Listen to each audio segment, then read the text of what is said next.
आखिर भगवान शंकर के पुत्र कार्तिकेय का जन्म कैसे हुआ था?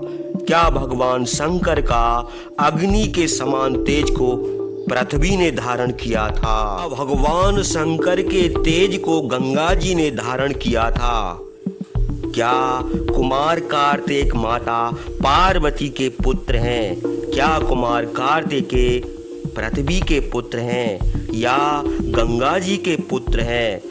तो आखिर भगवान शंकर के तेज को किसने धारण किया और कुमार कार्तिकेय को किसने जन्म दिया? क्या है कार्तिकेय के जन्म का रहस्य और कुमार कार्तिकेय का पालन पोषण किसने किया? तो भगवान कार्तिकेय के जन्म का रहस्य जानने के लिए हमारे साथ अंत तक जुड़े रहिए। अगर आप बाबा महाकाल के भक्त हैं तो वीडियो को लाइक और जय करीला धाम चैनल को सब्सक्राइब कर दीजिए। तो चलिए जानते हैं कुमार कार्तिकेय का जन्म कैसे हुआ था। प्राचीन समय में महातपस्वी भगवान शंकर पार्वती के साथ विवाह करके भोग विलास करने लगे। इस प्रकार देवताओं के 100 वर्ष बीत गए किंतु पुत्र का जन्म न हुआ। तब ब्रह्मा आदि देवता घबराकर आपस में कहने लगे कि यदि शिव पार्वती के सहयोग से पुत्र उत्पन्न होगा तो उसका तेज कौन सह सकेगा। यह विचार कर देवताओं ने भगवान शंकर के पास जाकर प्रणाम करके कहा, हे देव महादेव, आप सब लोगों के हितैषी हैं। देवता आपको प्रणाम करते हैं, आप इन पर कृपा कीजिए। हे भगवान, आपका तेज तीनों लोग धारण नहीं कर सकते, इसलिए आप योग का अवलंबन करके देवी पार्वती के साथ तपस्या कीजिए और लोगों के हित के लिए यह तेज अपने तेजोमय शरीर में ही धारण कीजिए। इस संसार का विनाश न कीजिए। देवताओं की यह बात स्वीकार करके भगवान शंकर ने कहा, हे देवताओं, हम पार्वती समेत अपना तेज अपने शरीर में ही धारण करेंगे। पृथ्वी में शांति रहे और तुम लोग सुखी रहो। किंतु यह बताओ कि यदि मेरा तेज स्वखलित हो जाए तो उसे कौन धारण करेगा? देवताओं ने उत्तर दिया कि यदि आपका तेज गिर पड़ेगा तो उसे पृथ्वी धारण करेगी। देवताओं के यह कहते ही भगवान शंकर ने अपना तेज गिरा दिया। उस तेज से वन पर्वत समेत संपूर्ण पृथ्वी भर गई। अब देवताओं ने अग्नि से कहा कि तुम वायु के साथ इस तेज में प्रवेश करो।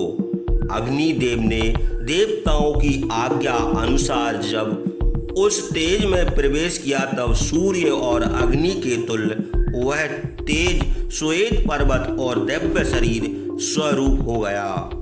उसी श्रवण में अग्नि से महातेजस्वी कार्तिकेय का जन्म हुआ।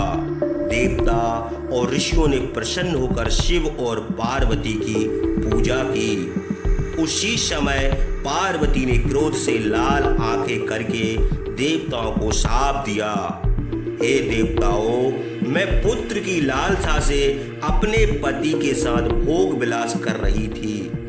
तुम लोगों ने उसमें विघ्न डाला है।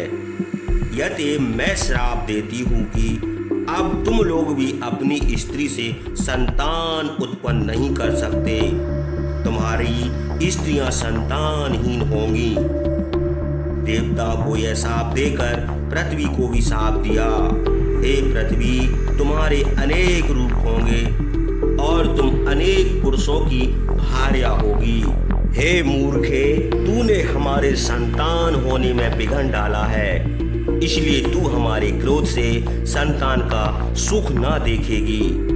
उसके बाद भगवान शंकर देवताओं को उमा के शाप से दुखित देखकर पश्चिम दिशा को चले गए। वहाँ हिमालय के उत्तर भाग में हिमवत प्रभव नामक शिखर पर तपस्या करने लगे। भगवान शंकर तो तपस्या करने लगे और इधर इंद्र आदि देवता अग्नि को साथ लेकर एक सेनापति पाने की इच्छा से पितामह ब्रह्मा के पास गए और उनको प्रणाम करके बोले, भगवान आपने हम लोगों को जो एक सेनापति देने का वादा किया था उसका अभी तक जन्म नहीं हुआ है। सेनापति को उत्पन्न करने वाले भगवान शंकर उमा सहित हिमालय पर्वत के शिखर पर तपस्या कर रहे हैं। यदि आप लोगों के कल्याण के लिए जो उचित समझे वह कीजिए। आप इसका उपाय कर सकते हैं और आप ही हम लोगों की परम गति है। देवताओं की यह प्रार्थना सुनकर लोक पितामह ब्रह्मा ने मधुर शब्दों में उनको धैर्य देकर कहा, हे देवताओं, उमा ने तुम लोगों को जो शाप दिया है वह मिथ्या नहीं हो सकता। तुम लोग अपनी स्त्रियों से संतान उत्पन्न नहीं कर सकते। अग्निदेव आकाश गंगा मंदाग्नि से एक पुत्र उत्पन्न होगा, वही देवताओं का सेनापति होगा। गंगा हिमालय की ज्येष्ठ कन्या है।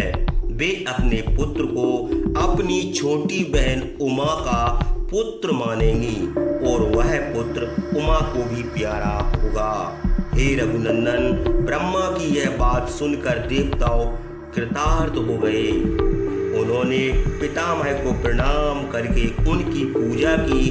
उसके बाद सब देवता धातुओं से शोभित कैलाश पर्वत पर गए और अग्निदेव को पुत्र उत्पन्न करने के लिए नियुक्त करके बोले, हे अग्निदेव, देवताओं का यह कार्य करो। भगवान शंकर का तेज गंगा में छोड़ दो। अग्निदेव ने देवताओं की यह बात स्वीकार कर ली और गंगा के पास जाकर कहा, देवी तुम गर्भ धारण करो, तुम्हारा यह काम देवताओं को प्रिय है। तब गंगा ने दिव्य रूप धारण कर लिया। उनका प्रभाव देखकर अग्नि ने शिव का तेज छोड़ दिया। उस तेज से गंगा के सब स्रोत भर गए। तब गंगा ने व्याकुल होकर अग्नि से कहा, मैं तुम्हारा तेज धारण नहीं कर सकती। तुम्हारे तेज की आग से मेरे सब अंग व्यथित हो गए। मैं चली जाती हूँ। अग्नि ने कहा, तुम हिमालय पर्वत पर इस गर्भ को रख दो। अग्नि की यह बात सुनकर गंगा ने अपने सोतों में से उस महातेज को त्याग दिया। गंगा से छोड़ा हुआ वह गर्भ सोने के समान चमकता था। वह बड़ा तीक्ष्ण था। जिस स्थान पर वह गिरा वहां की सब वस्तुएं सोना हो गईं। उसके समीप की वस्तुएं चांदी, कुछ दूर की वस्तुएं तांबा और उससे दूर की लोहा हो गईं। उसके मल से रांगा और शीशा उत्पन्न हुआ। इस प्रकार पृथ्वी में गिरकर उस गर्भ ने अनेक धातुएं पैदा कर दी।